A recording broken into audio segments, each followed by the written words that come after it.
What up with the people?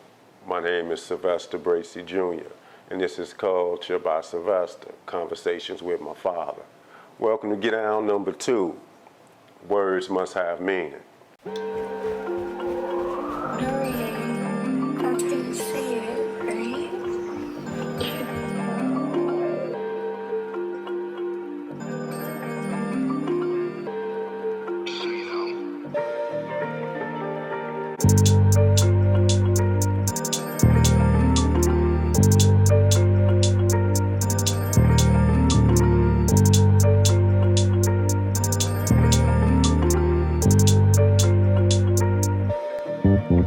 Afro right here, or somewhat of an afro. It's not big, no. But they want us to wear skin head, what they call it, high and tight. High and tight. It's not my culture. I was flipping through one of my old man's journals, and again I stumbled up on this conversation where he had kind of captured some of the words we had exchanged with each other. And when he was talking about words must have meaning, he was using for an example. He says, like, when the judge makes a decision, the words that are used to construct certain realities must be universally accepted, agreed upon by all. That's what gives it its validity, consistency. The same thing with a doctor. When the doctor concludes the diagnosis, the words used to explain a condition must be universally understood. That's how it works. So say what you mean and mean what you say. So he went on to explain what he meant by that. He says, because when we say certain words, there's a spirit that accompanies these words. For instance, when you're talking about love or when you're showing love, there's a spirit that goes with love. There's a spirit that goes with compassion. Conversely, there's a spirit that accompanies hate. So be careful of what you say, especially when you're comparing yourself to things. Be careful, because we personify and embody the actions of these words without even knowing it, without being cognizant of what we're doing. These spirits are materialized. They become tangible with your actions. He said, for instance, so you're in front of the liquor store, you walk into the liquor store, you see a guy out there, you say, what's up, man? He say, man, I'm out on a limb, Jim. Can't kill nothing, won't nothing die. If I had your hand, I'd cut mine off. He said, just imagine that interaction. Imagine his body language that goes along with it. You're speaking these things into existence and you're wondering why you out here popped. You know what I'm saying? Think about what you're saying, man. Speak life instead of speaking death, He said we become programmed. We're being enslaved by some of these things we're saying. Now, there's other factors to why we're being programmed, but we're not helping with some of the things that we're saying. So I challenged him. I'm like, man, I feel you, but we the black people, we the most creative people on the planet, and so we'll take a word and flip it, make it slang. It got a whole new meaning now, so you got to kind of account for our skill with the mouthpiece, with our conversation. When you say something like that, we got to kind of get a half of a pass. And he like, yeah, I feel you, but not really. And he reminded me of a situation where my mama checked me. So in the early 90s, one of my guys, he from the low end. In Chicago, the low end is like 39th, 43rd, 55th, 51st, 69th, the low end, right? So he's from 39th, and his cousin still stayed down there, 3919 Federal. We used to hang down there before they tore the projects down. I didn't hang down there all the time, but I would go down there and kick it with him, right?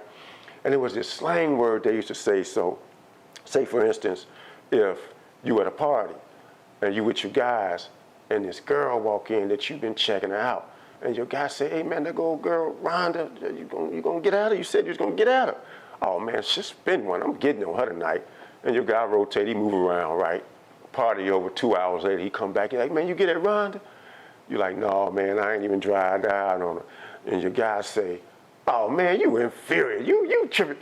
And that's what it meant. Like, basically you were scared, it didn't necessarily mean you were inferior, but you were scared you was tripping. So one day I'm talking to my mama about something. I'm like 20, 21.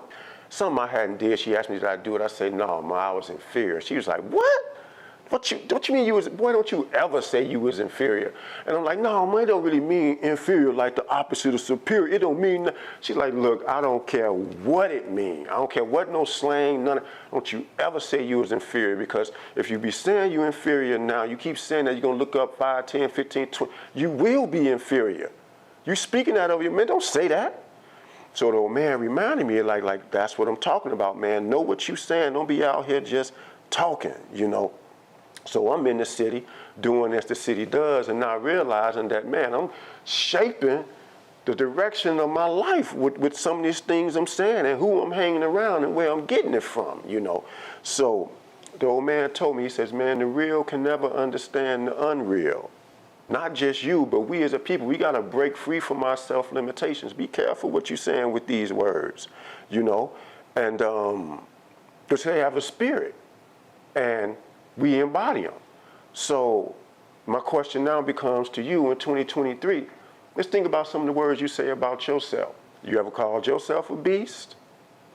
You ever called yourself a monster? You ever said, I'm a savage? You know what I'm saying? I'm out here straight demon with it, you know?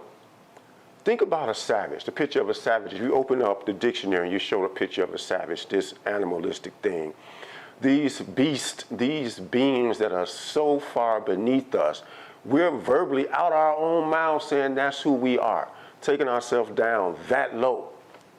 And then when we see some of the acts in the hood, you see that there was 69 shots last night in the hood, 4 people dead. Savage acts. We spoke that over us. I guarantee the guys that come through the hood will be opening it up like that. I guarantee you they called themselves straight demon with it. Straight savages. Thoughts, same thing. I saw this thing on, I don't know if it was TikTok, one of these things. It was a little girl, she was about 14, maybe 15. At least she looked that old. And she was saying, she bent over, twerking, you know, I'm a new thought on the block, I'm a new thought on the block, something like that, right? And I'm saying, you 14, at least you look 14, like, what? Who told you was a thought? I understand you might be having sex or whatever it is now, but just 2 years ago, you was 12, 11, 12 years old, wearing the little glittery shirts from Justice for Girls or from Rainbow that said, I hit like a girl in glitter. You know what I'm saying? With the neon pink shorts, you know, shoes lighting up. 2 years later, you a thought, who told you that? Same thing with the savage. Who told you was a savage? Your favorite pop star? Your favorite rapper told you he was a demon, so you won't be like him? Well, who's telling him that? You know what I'm saying? Who's benefiting from him saying it? Because when he says it and you hear it and you begin to embody these actions in the hood, and we have all this impoverished behavior in the hood and we dying and we knocking down the guys, is there somebody or some entities benefiting from that? We not. We catching the short end of the stick. But I want us to begin to think about what we say, because there's a spirit that comes with those actions. There's a spirit that comes with being a demon. Think about it, just from a just plain, simple, just thinking about it perspective. Not even the religious stuff. Well, how would you want to be demonic? What is good about being demonic? Do you know what a demon is? It's a demonic spirit that inhabits your body and incents you to do things that are not favorable for your longevity or the people around you. So fortunately for me, you know, my parents wouldn't let little street trends take me over. And my question to you is, as my old man used to tell me, are you sowing the seeds of your own destruction? Are you sowing the seeds of your own self-destruction with the words that you speak? That's the $1 million question. And you might think it's simple, not so serious when you say these things, but I want you to think about everybody you know who out here bad, who caught a case sitting up there, got 8 years, got 20 years. You know what I'm saying? Some of the guys that got knocked down in the hood, we went to the funerals. They was out here living that savage life. Man, the proof's in the pudding. There's a spirit to come with it. Be careful what you say. Know what you say. Know what you speak. Be more. Speak life into who you want to be, something that's attainable, that can make a difference and make you, make you somebody, man. So I'm not going to belabor that point. I just wanted to share it with you like the old man gave it to me. It made me think. Like I said, from 21 to 23, them master classes he gave me every day while we was blowing changed my direction, my mind's direction, which ultimately changed the way that I went in life, because I was kind of flat. I was flatlining. But once he started breathing on me with this information, this knowledge, this wisdom, this understanding, and this love, that's another thing, man. I'm living with my own man. I'm kicking it with him every day. I'm blowing with him. Man, the community, the what's the word? The fellowship. I felt the love. I knew that he loved me enough to pour into me like that. And that's another thing I know that the guys, a lot of the guys, I don't care how cool you are, how tough you are, where you from, Chicago, Baltimore, Watts, wherever you from. Man, a lot of the brothers ain't never felt the love from their old man. So we out here leaking. We damaged. So that's why when I'm savage, I don't get no. But man, it's okay to give a fuck. I ain't cursing. Oh, that's another thing. I ain't finna curse in this. I want this to reach the largest amount of group of people in the world, so I'm gonna try not to curse unless it's necessary. But that's my point, man.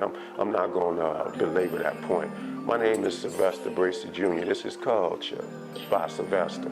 Conversations with my father. As my old man used to say, until next time, to be continued. Over and out. Like I used to say, I still say, much love, much respect. Revolutionary salute. Spin one.